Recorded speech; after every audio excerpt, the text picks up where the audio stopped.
Bonjour à tous, bienvenue dans cette nouvelle vidéo consacrée à GoSetup, consacrée au cours de Excel. Aujourd'hui, on va faire une petite correction de l'exercice que je vous ai demandé dans le cadre, comme dans le même exemple, du cadre des courses des clients qui ont effectué chez Uber, dans la société Uber.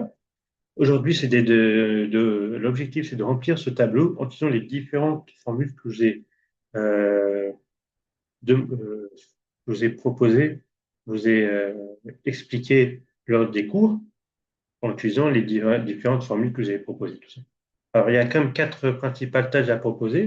C'était d'abord, premièrement, c'est de remplir le tableau. Ensuite, c'est d'ajouter des nouvelles informations, comme de déterminer si la vitesse dépasse les 5 km, 0,5 km par minute, et de déterminer les deux premières lettres des villes. Et ensuite, à la fin, on peut déterminer un petit calcul de total, des sommes de total, des distances et temps par. Allons-y, c'est parti pour la correction en direct sur Excel.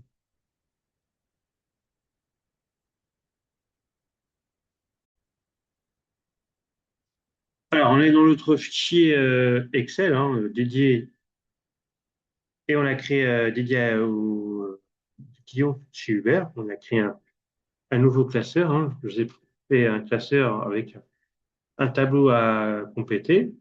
Alors, on va remplir tout, de gauche à droite l'ordre des colonnes. Alors, la première colonne, c'est le numéro de course qui a à remplir. On a déjà des colonnes remplies, qui sont déjà remplies comme les noms des personnes, les distances parcourues, le temps de parcours, la ville, le lieu de ville à parcouru, les prix au kilomètre. Donc, on va le déterminer ensemble. Ah, avec ça, on peut déterminer le prix total. Avec ça, on peut déterminer le montant de la taxe et avec ça, on peut déterminer le prix de la taxe ajoutée. Déjà, la taxe est de 10%. Et avec ça, on peut déterminer la vitesse en minutes et de voir si la vitesse dépasse la barre des 0,5 km par minute. Allez, allons-y ensemble pour remplir ça. On va commencer par le numéro de course. Déjà, on a deux, les deux premières courses qui sont déjà remplies, 1 et 2, mais Excel nous indique quand même qu'il y a comme les deux qui sont déjà remplies. Donc, on peut utiliser une recoplage. Un des recoplages, c'est un recoplage incrémenté, personnalisé, parce que on a déjà deux valeurs différentes qui ajoutent de 1. 1 et 2, la différence entre 1 et 2 est de 1. Donc, en glissant, on peut ajouter, ça va ajouter de 1 en 1 en plus.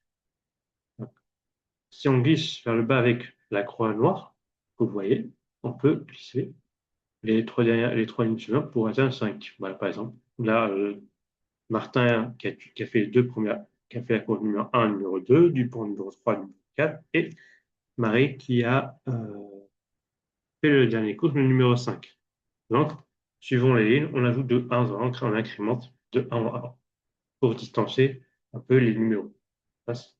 Ensuite, les noms sont déjà remplis, les distances sont déjà remplies, on a dit ça, les temps de parcours en minutes, c'est déjà parcouru, les lieux de leur course sont déjà remplis.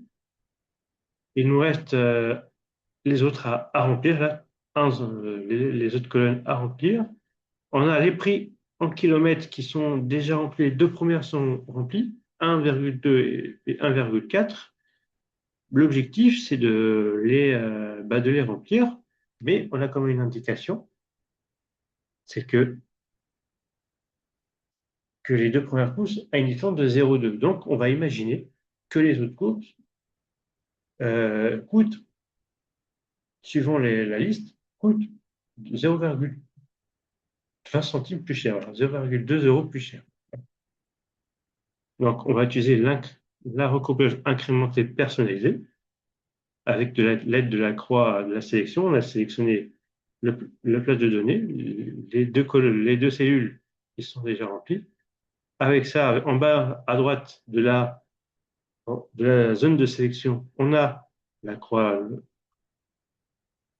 le, le curseur apparaît en croix noire, ça veut dire qu'il est prêt à être utilisé. Donc, on va glisser sur les trois derniers pour atteindre 2. Voilà. Donc, au fur et à mesure de la ligne, on ajoute de 0,2, 0, 20 centimes en l'occurrence. Non, voilà. C'est le prix au kilomètre. Donc, avec ça, on peut calculer le prix total. Le prix total hors taxe, c'est-à-dire c'est le prix au kilomètre carré, au kilomètre, pardon, fois la distance parcourue. Donc, la distance parcourue est sur le colonne D et le prix au kilomètre est mis en colonne G. Du coup, on va utiliser ces deux colonnes pour déterminer le résultat sur la colonne H, qui représente le prix total, tout simplement. Donc, on va imaginer la première ligne. La première course, c'est Martin, qui a fait 8, qui a parcouru 8 km pour un prix au kilomètre d'1,2 euros au kilomètre. Donc, tout simplement, on fait égal. À chaque formule, quand on veut déterminer une formule, on met toujours égal en premier. On va faire la distance, déjà représentée sur la colonne D. On met la ligne E. E, c'est la première ligne. Et fois, on multiplie fois la touche étoile. Et, et on appuie sur et on utilise la cellule G3. G3, c'est la colonne où il y a les prix au kilomètre. Et on a besoin de la ligne, la première ligne de course, qui est G. Et en supplément, on trouve 9,6. 9,6 est égal à G3. On a la référence de la cellule H3. Et cela fait un formule on égale G3, D3 fois G3. Ça équivaut à H3 égale à 8 fois 1,2, tout simplement. Avec ça, on peut garder la cellule.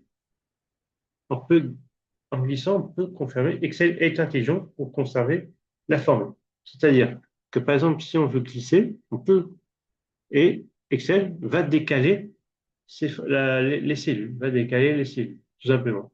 Par exemple, c'est la cellule, la quatrième ligne, avec Martin qui a fait 12 km sur un prix de 1,4. Excel comprend que la prochaine ligne dessous est égale à 1,4 fois 12, tout simplement. Vous allez bien, on va faire un petit exemple, une démonstration. H4 est égal à 16,8, c'est-à-dire est égal à D4 fois G4. Excel a décalé euh, les cellules, tout simplement. Alors, si le total décale vers le bas, la formule décale aussi vers le bas. On décale tous ensemble en même temps. Tout simplement, ça permet de faciliter un peu les démarches, tout simplement. Donc, on a vu que H4 est égal à D4 fois G4. Donc, si on continue jusqu'au bout, hein, on remarque que ça se calcule automatiquement jusqu'au bout. Donc, par exemple, la dernière ligne qui représente sur la ligne 7, donc, H7, c'est le prix total de la distance parcourue, est égal à 12 euros. C'est-à-dire Marie a fait une distance de 6 km pour un prix de 2 km par kilomètre, 2 euros par kilomètre. Donc, H7 est égal à D7 fois G7. Donc, on utilise la cellule G7 et la cellule D7, seulement qui représente la dernière. Ensuite, la taxe. Le montant de la taxe est égal à. On utilise le montant de la taxe avec la cellule I1. Du coup, on veut taxer, on veut utiliser le montant de la taxe avec le prix total. On a besoin du prix total. Tout ça. Donc, du coup, le montant de la taxe est égal au prix total fois le taux de taxe. C'est égal à 10%, qui représenterait à la cellule I1, tout simplement.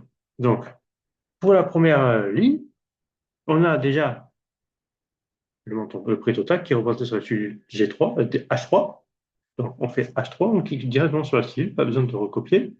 écrire fois I1. Du coup, on a le prix total avec la taxe. Le taux de taxe pour déterminer le montant de la taxe. Donc, est égal à 0,96, tout est bon. Et là, avec ça, utiliser, on peut l'utiliser, on essaie d'utiliser pour les autres courses. Mais il y a un petit souci. Parce qu'on dit cela, il y a une petite erreur. Il y a écrit valeur. Non, et les résultats ne sont pas cohérents. Parce que la deuxième ligne, on va imaginer, la deuxième ligne du tableau, qui est représentée en ligne 4, il montre que I4 est égal à H4 fois I2. Donc, H4 est là, H4 est 16,8 fois un chaîne de caractères. Non, c'est pas bon. Du coup, hashtag, le souci, c'est qu'on veut conserver, on veut utiliser la cellule I1. La première, seulement cette cellule-là. Il n'y a qu'une cellule qui termine la taxe. Il n'y a pas, chaque couche a une taxe différente. Là, on a une cellule unique. Il a une taxe unique. Donc, on doit bloquer la cellule I1. Donc, il faut, pour bloquer, on va dans la formule I2, on va dans la formule, dans la première formule, dans la première ligne. On a dit que I3 égale à H3 fois I1. L'objectif, c'est de bloquer I1 pour conserver la cellule I1, tout simplement. Donc, on a vu que c'est dans le cours que pour bloquer, on utilise le signe dollar et on doit l'utiliser dans deux cas, deux fois. Parce qu'on doit bloquer d'abord la colonne et on doit bloquer la U pour bloquer la cellule, l'intersection de la cellule et de la colonne. Donc, pour commencer, on va mettre le signe dollar avant la colonne I pour bloquer la colonne I et aussi un autre dollar pour coller le numéro de la ligne pour enfin bloquer toute la cellule. Parce qu'on veut utiliser seulement la cellule I1, tout simplement. Donc, on va faire égal. Et là, bon, là, c'est unique. Là, ça ne change pas pour la première ligne, pour le premier résultat, mais pour les autres résultats, ça va changer du coup. Regardez, pour la deuxième ligne, l'erreur valeur va être modifiée. Donc, on a la vraie valeur de la taxe. Parce que, vous allez imaginer, parce que H4, I4 est égal à H4 fois I1. Du coup, on a conservé, on a bloqué I1 pour pas que ça décale. Donc, le dollar permet d'empêcher le décalage des cellules, tout simplement. Et on peut utiliser pour les autres cellules jusqu'au bout. Et on voit que les valeurs se différencient. Voilà, on a des résultats totalement différents. Là, pour la dernière ligne, on voit que H7 est égal à IS, le résultat de la cellule I7 pardon, est égal à H7, bien sûr, le prix total, et fois la taxe. Et la taxe est bloquée. Donc, jusqu'au bout, la cellule I1 reste identique. Voilà, ne bouge pas. Voilà. Parce on a une taxe unique, on ne peut pas, on doit le bloquer, tout simplement. Donc,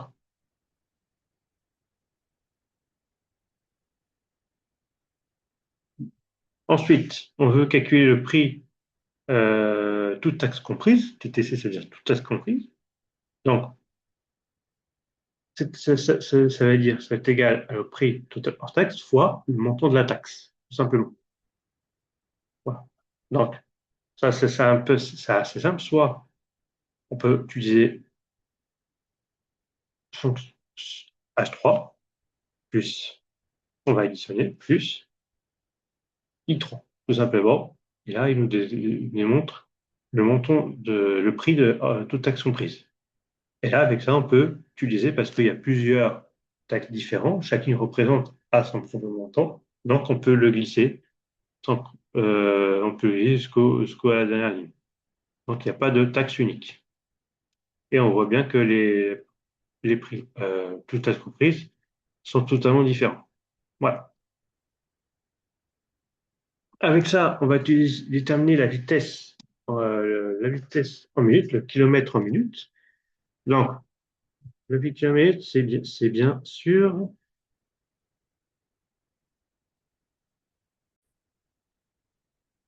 la vitesse est égale à 10, à la distance divisée par le temps. Bon, le temps, j'ai exprimé en minutes.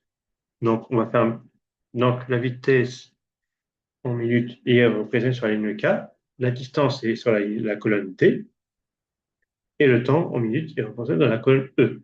Donc, pour la première, exemple pour la première ligne, le K3 est égal à D divisé par E, tout simplement. Donc, on fait K3 est égal à D3 divisé par E3. Voilà, il y a une petite erreur, parce que j'ai mis où là? Un petit signe inutile. Et là, c'est égal à 5,333. Bon, on va peut-être réduire un peu les décimales. Il y en a beaucoup de décimales. Là, pour en réduire les décimales, on va dans les listes des fonctionnalités, dans le groupe nombre, on va réduire un petit peu. On va mettre à 3 chiffres après la virgule. Voilà, tout simplement. On va être égal à 0,5 0,0533 km par minute, tout simplement. Et vu que les chiffres sont différents pour chaque course, on peut glisser tranquillement sans utiliser de signe égal. Signe dollar, pardon. Donc voilà, pour les autres, et voilà, on a les autres vitesses pour les autres courses, tout simplement. Voilà, 0,6, 0,44, 0,58 et 0,60, tout simplement pour les autres. Voilà. Pour vérifier si la vitesse dépasse la barre des 0,5, donc on va utiliser une fonction conjugée, c'est la fonction si, ensemble si, ou si, NB ensemble si. Alors, du coup, on veut déterminer sur une place de données si elle est supérieure à 0,5. Donc, on va mettre oui, on va écrire oui si il est supérieur à 0,5, sinon c'est inférieur à 0,5. Vous pouvez mettre vrai ou faux ou autre chose, mais ça doit envoyer deux options. Si on met ça s'il dépasse 0,5, on met l'autre s'il est inférieur à 0,5, tout simplement. Donc, on va utiliser la fonction si.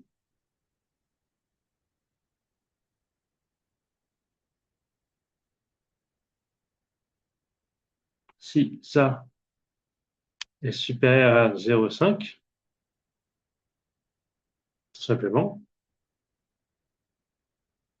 Alors, pour le paramètre, voilà, Excel nous aide un petit peu nous guide, hein, voilà. Donc, test logique, on a fait le test dans le si. Test logique, c'est si K est supérieur à 0,5. Donc, on- pour séparer les paramètres, on utilise le point-virgule. Valeur vraie, donc on va mettre vrai oui, parce que si c'est une valeur vraie, on met oui. Et ensuite, après, et dans l'autre paramètre, on va mettre la valeur qui est faux. Donc, non. Non. Pour résumer, dans ce paramètre, on va, dans le paramètre L3, on va déterminer si K3 est supérieur à 0,5. Donc, si K3 est supérieur à 0,5, il va nous envoyer vrai, oui ou non. Donc, il y aura deux valeurs possibles. Soit c'est vrai, c'est oui, soit c'est faux, c'est non. Là, par exemple, pour le L3, on va dire si la cellule K3 est supérieure à la valeur de 0,5. Si elle est vraie, on met 0. Et on met oui. Si elle est fausse, on met non. Voilà, on met ça. Donc, si la valeur, donc L1, L3 va mettre oui parce que la valeur de K3 est supérieure à 0,5. Donc, aussi, on peut glisser, vu que les valeurs sont différenciées, c'est pas il n'y a pas de dollar dessus. Donc, en glissant, on peut, pour chaque ligne, déterminer si Excel et l'intelligence va déterminer si le test est supérieur ou pas, si il est supérieur à 0,5. Donc, pour, par exemple, le L4, c'est oui. Pourquoi c'est oui? Parce que Excel va déterminer cela sur la cellule 4, pardon. Et pour ainsi de suite, pour les autres toutes, on peut faire double-cliquer pour que ça euh, sélectionne toute la colonne du tableau. Donc oui, donc pour la troisième ligne du tableau, sur la cinquième ligne du short de cluster, là j'y ai non, parce que L5 est égal à K5, détermine si la formule K5 est supérieure à 0,5, non. Là, il a mis non parce que K5 est inférieur à 0,5. Donc, pour les autres valeurs, on met où? Parce qu'il est supérieur à 0,5. Tout simplement. Ensuite, on va déterminer si les deux premières lettres de la ville. Donc, on va insérer. Pour insérer une colonne, on fait colonne, on sélectionne la colonne, et insérer. Du coup, voilà. On insère Excel et insère tout automatiquement à gauche, toujours. Là, on va mettre un nom au hasard, on va mettre initial, ville, et on souhaite de prendre seulement les deux premières lettres des villes, tout simplement. Donc, pour utiliser les deux premières lettres d'un chaîne de caractères, on utilise gauche, et non pas droite. Droite, les deux dernières lettres. Nous, on va utiliser les deux premières lettres, donc on va utiliser gauche. Donc, la fonction gauche. Donc, voilà, et à partir de là, Excel va nous déterminer, nous dit à quoi il sert, avec de l'infobulle. Donc, par exemple, gauche, il extrait les premiers caractères à l'extrême haut d'une chaîne de caractères. Donc, on va extraire les premières chaînes de caractères. Donc, le grand 2. On va ouvrir la parenthèse, et là, on va mettre le texte. Le texte, c'est quoi? C'est la cellule où il y a une chaîne de caractères. Donc, le texte c'est F est représenté sur la lettre F. Voilà, sur la colonne F. Donc, Marseille, par exemple, vu que on est sur la colonne G3, on va déterminer sur la colonne F3. Donc, on va cliquer égal F3 et point virgule pour séparer les paramètres. Et là, no cal, ça veut dire numéro de caractère, le nombre de caractères qu'on veut. Donc, on veut deux premières lettres. Voilà, donc, on clique 2 et on ferme la parenthèse. Donc, on veut les deux premières lettres de la chaîne du caractère de la colonne F. G va sortir les deux premières chaînes de caractères de la colonne F. Donc, on va faire l'entrée. Et voilà que les deux premières chaînes de caractères de Marseille est égale à M. Donc, on peut glisser pour les autres lignes et il nous envoie les initiales des villes qui sont concernées. A pour Paris et Lille pour Lille, tout simplement. Et ensuite, on va déterminer les différents calculs, les différentes sommes totaux que je vous ai proposées, que j'ai demandé à faire, les sommes totaux des distances, des temps de parcours, et, euh, et on va faire aussi sur les prix, voilà, tout simplement, et les vitesses par minute. Donc, la distance parcourue, tout en total, on peut faire plus, comme je vous ai, mais bon, entre deux colonnes, ça peut passer, mais si c'est plusieurs colonnes, c'est un peu très fatigant à le faire. Donc, Excel a automatiquement mis une formule dédiée à calculer la somme totale des cellules, c'est la fonction somme. Donc, on va utiliser la première. Excel nous donne une liste déroulante d'options qu'on veut choisir. On va choisir la première, somme, donc, et dans l'infobulle, et à chaque infobulle, il nous dit, quelle est son fonction, cette tâche à faire. Donc, la fonction somme calcule la somme des nombres dans une plage de cellules. Donc, la plage de c'est la cellule c'est un ensemble de cellules qu'on sélectionne. Donc, on va faire double-clic pour le prendre. Donc, et là, dans ça, il y a plusieurs paramètres. On peut jusqu'à 255 paramètres à mettre. Donc, on va sélectionner les 5 cellules, D3, la première cellule, la première ligne et D7 la dernière ligne, tout simplement. Après avoir tout mis, on ferme toujours la parenthèse et on fait égal. Donc, la distance parcourue totale est de 47 km. Donc, le temps aussi, on peut calculer le temps.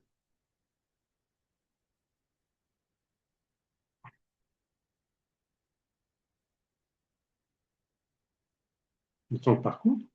Donc, on n'a pas besoin de le refaire.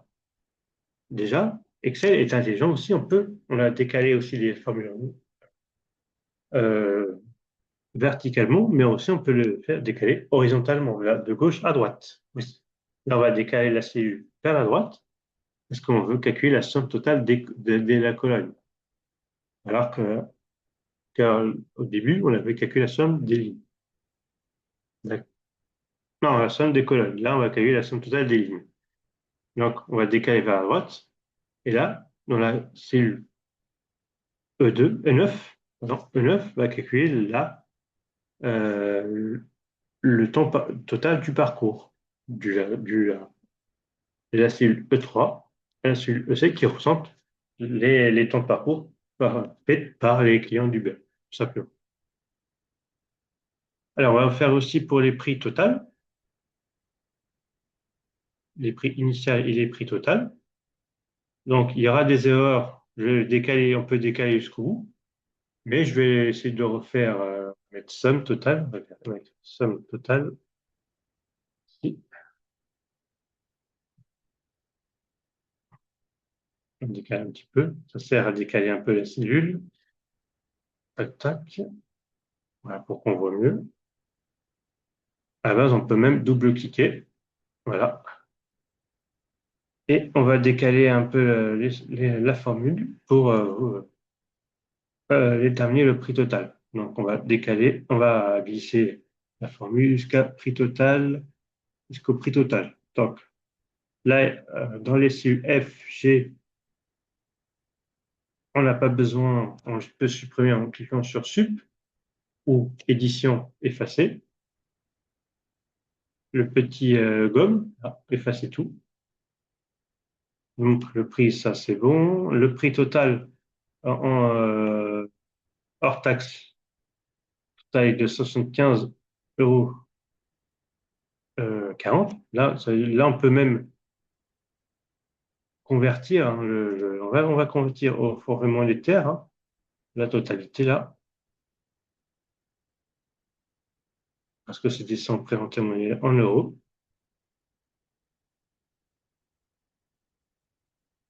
Et ça aussi également, parce que c'est le prix en euros.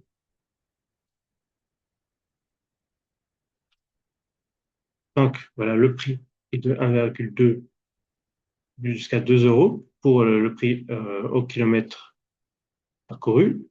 Donc là, on a la somme totale des hors taxes, 75,40 représentée en ligne I, égale à I3 jusqu'à I7. Et pour la colonne J, c'est la somme totale du montant de la taxe des trois courses, de toutes les courses, de la représentée en J, de la J3 jusqu'à la J7, et le prix total compris total des prix taxés de 82,94 €. Donc, c'est qui est représenté en colonne K, représenté de la colonne K3 à la colonne alors, de la cellule K3 à la cellule K7. Voilà, c'est tout pour cette correction. J'espère que vous avez compris ce que j'ai dit. N'hésitez pas à aller voir les liens de GoSetup, hein, voir les autres cours de GoSetup qui sont très intéressants à voir. J'ai mis le lien de la vidéo si vous voulez avoir plus d'informations et je vous trouve à très vite pour une prochaine vidéo. À bientôt.